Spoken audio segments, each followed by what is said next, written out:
lovely people of Maharashtra, we are back with lots of humor at the laughter ground and its name is Close Up. Ha ha ha. आता आपण बोलूया आपल्या पुढच्या खेळाडूला.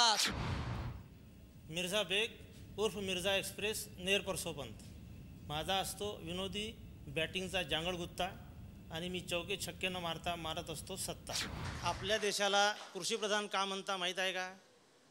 युनोमध्ये एक ठराव पास झाला की ज्या देशात जास्तीत जास्त शेतकरी आत्महत्या करतील त्या देशाला कृषीप्रधान हे उपाधी देऊ.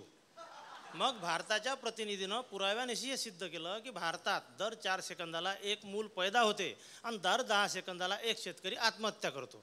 म्हणून भारताला कृषीप्रधान ही उपाधी मिळाली. पहा, आणि भारताचा शेतकरी आत्महत्या केल्याशिवाय त्याचा जीवच जात नाही आणि आत्महत्या करण्यासाठी त्याच्याजवळ वीज घ्यापुरतीही पैसे नाही. मग तो काय करतो? कालपर्यंत जो दोर बैलाच्या गळ्याला असते तो सोडतो आणि आपल्या गळ्याला बांधतो. आमच्या इथं तर शेतकऱ्याच्या घरी लग्न असलं तर तो काय करते? आपल्या जावयाला हुंडा देते, आनंद देते आणि 10 फूट दोर देते. म्हणजे उद्या त्याला फाशी घ्यायची असली तो गावात काय भीक मागन काय? आणि गावागावात तर परिस्थिती इतकी वाईट आहे का सखारामले जीव द्यायचा असला आणि थोका बकार आमच्या घरी गेला आणि त्यानं काय त्याला म्हटलं का देतं करायचा दोर मला जीव द्यायचा आहे, तो म्हणते आज तुले मी दोर देऊन देऊ आणि उद्या मला काम पडलं तर कोणाच्या तोंडाले पाहू. असं आमच्या एका शेतकऱ्याचं आमच्या नेर परसोनमध्ये आपल्या बायकोसंग भांडण झालं. तो म्हणे चाललं म्हणे मी मराले, बायको म्हणे जाय म्हणे, जिथं राहून तो काही फायदा नाही म्हणे, मेला तर 1 लाख तर भेटन. मग याला वाटलं आता बायकोलेच काळजी नाही तर कोणाच्या भरोश्यावर जगाचं. हा गेला बैठकीत, यानं त्या दोराचा फास बनवला, गळ्यात टाकला, स्टूलवर उभा झाला. आता स्टूल लोटा तर बायको धावत आली. याला वाटलं चला बायकोले शेवटी क्यू आली, पण बायको म्हणे लवकर उरकव आम्हाला स्टूलचं काम आहे. आमच्या यवतमाळ जिल्ह्यातल्या नेर परसोपंतचा एक माणूस एका बिअर बारमध्ये गेला. त्याने एक दारूचा पेग बोलावला आणि आता प्याव ते एक गुंड आला आणि याच्या हातातला पेग हिसकला, गटगट उभ्यानं पेला, रिकामा पेला जागेवर ठेवला आणि याले म्हणे मुकाट्यानं बिल देऊन देतो म्हणे. तो आता तो म्हणे भाऊ तो हा दोष नाही, महा बॅड लकच खराब आहे म्हणे. त्याला वाटलं हा पैसे द्यायसाठी मागं पुढं पाहून राहिला. तो म्हणे तू पैसे देणार मी तुला ठोकतो म्हणे. हा म्हणे मी पैसे देतो म्हणे, पण महा म्हणणं एक म्हणे मी शेतकरी आहो म्हणे, मी विष घेऊन आलो होतो म्हणे जीव द्यायसाठी, मी दारूचा पेग बोलावला त्याच्यात विष कालवलं आणि आता प्याव तर तू आला म्हणे लेखाचे. आमच्या इथं एक शेतकरी मेला, त्याच्या भेटीसाठी दुसरा शेतकरी गेला. त्याच्यासोबत एक 5-6 वर्षाचं त्याचं पोरगं होतं, त्याचं प्रेत पडून होतं. 5-6 शेजारी भोवती बसून होते आणि त्याच्या गप्पा सुरू होत्या. एक जण म्हणे हा लवकर मेला, दुसरा म्हणे बरं झालं लवकर मेला, हा फार नालायक होता. तिसरा म्हणे मग आता नरकातच जाते म्हणे.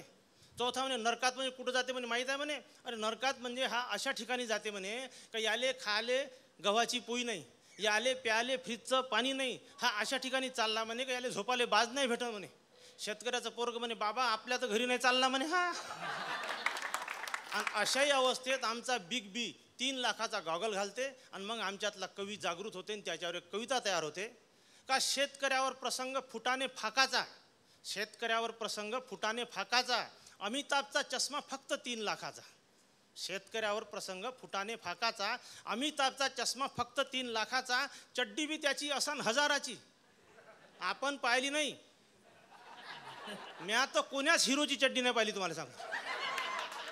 शेतकऱ्यावर प्रसंग फुटाने फाकाचा, अमिताभचा चष्मा फक्त 3 लाखाचा, चड्डी बी त्याची असन हजाराची, बनियन बी कोण्या तरी फॉरेनच्या बाजाराची, त्याच्या उत्पन्नाचा हिशेब कोणा पाहाचा आणि अपमान करता एका शहनशहाचा.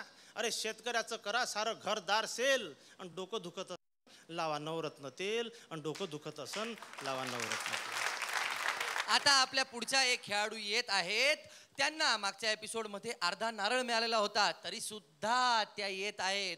त्या कोण आहेत बरं? काहीतरी डॉक्टर आहेत त्या. आणि कोण असो ना, आपण बघूया कोण येत आहे. सई ललित. दुःख चिंता टेन्शनांचा साम्राज्य होताला डळमळीत, कारण आता येता हा कणकवलीची सई ललित. आपण साध्या साध्या गृहिणी. आपणाला दरवेळी आपण कधी कोणाशी प्रेमाने बोलतो तर कधी रागावतो, कधी झिडकारतो तर कधी मायेने कुरवाळतो, मुलांना अर्थात. तर जर आपली ही रोजची गृहिणीची भाषा सोडून जर आपण वेगळीच भाषा बोलायला लागलो तर, आणि जर एखाद्या भरजरी संगीत नाटकातली ही भामिनी बघा, नवऱ्याची वाट बघणारी. अजून कसं बरं यांचं येणं झालं नाही?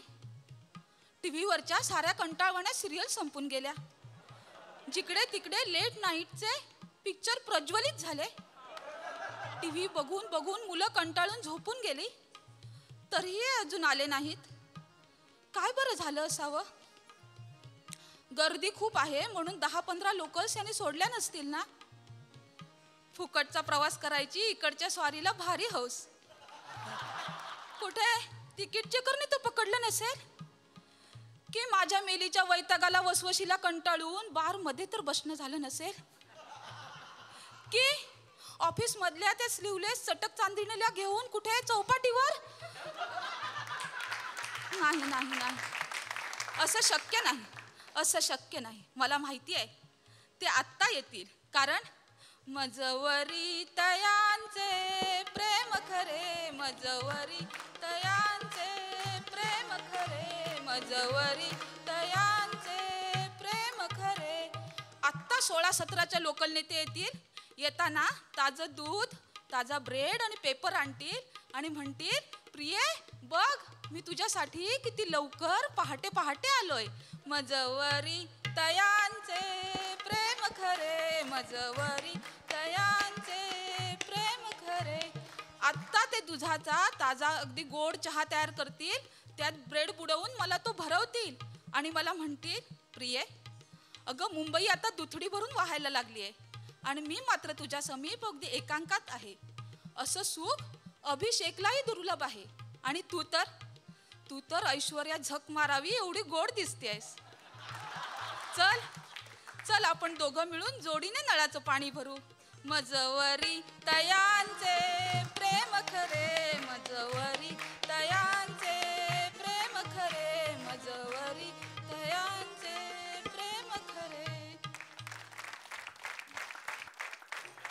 तुमचा उत्साह बघून माझ्या एक गोष्ट लक्षात आलेली आहे की खेळ चांगलाच रंगत चाललेला आहे. आता येतोय पुढचा खेळाडू. तो खेळाडू ज्या गावचा आहे त्या गावात भडंग खूप चांगलं मिळतं. म्हणजेच कुठलं गाव तर सांगलीचा खेळाडू कोण आहे ते आपण बघूया. मी सांगलीकर अजित कुमार कोष्टी. मला चेंडू नाही टाकायचा, नारळ टाकायचा. नारळ एका ओव्हरमध्ये 6 सिक्स नाही मारले तर नावचा कोष्टी नाही मी. मंडळी, आत्ताच्या काळात सत्यनारायणची कथा सांगितली जाते, पुढच्या काळात हास्य सम्राट नारायणीची कथा सांगितली जाईल. कोण एकेकाळी झी TV मराठीवर हास्य सम्राट नावाची राणी राज्य करत होती. तिला 2 पती होते. एक होते कवी, दुसरे होते अभिनेते.